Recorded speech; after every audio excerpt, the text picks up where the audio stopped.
सूबे को मिले खंडित जनादेश से ये साफ हो गया है कि जनता ने किसी भी दल के मुद्दों, दावों और वादों पर आंख मूंद कर विश्वास नहीं किया। अलबत्ता विकास, भ्रष्टाचार मुक्त और पारदर्शी प्रशासन के रूप में मुद्दों का एजेंडा आने वाले 5 वर्षों के लिए नई सरकार के सामने रखा है।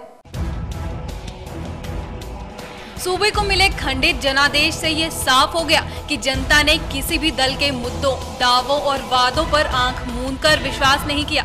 अलबत्ता विकास, भ्रष्टाचार मुक्त और पारदर्शी प्रशासन के रूप में मुद्दों का एजेंडा आने वाले 5 वर्षों के लिए नई सरकार के सामने रखा है। विधानसभा चुनाव नतीजे आखिर वही रहे जिसका अंदेशा जताया जा रहा था।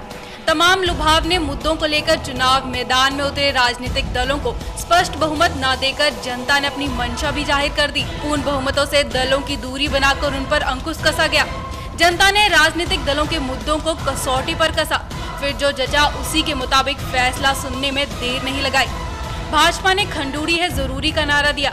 जनता ने इसे नकारा नहीं और काफी हद तक विश्वास भी किया, लेकिन इस मुद्दे पर आंख बंद कर मोहर लगाने से परहेज किया।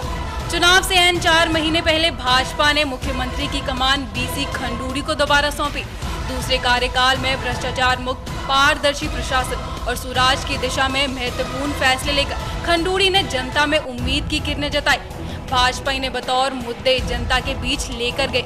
जनता ने इन्हें पसंद तो किया, लेकिन भाजपा को सिर्फ इसी आधार पर नहीं बल्कि पूरे 5 साल के प्रशासन पर परखा।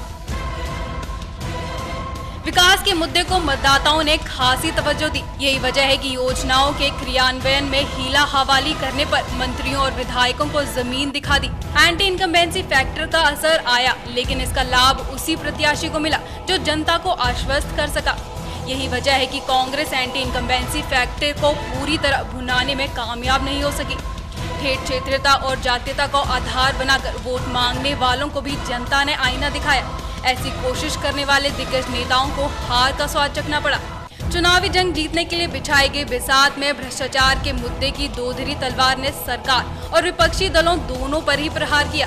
यानी इस विधानसभा चुनाव में जनता ने ये संदेश देने की कोशिश की कि अब झूठे वायदों से काम चलने वाला नहीं है। सौभाग्य मिथिला के लिए जयपाल सिंह की रिपोर्ट।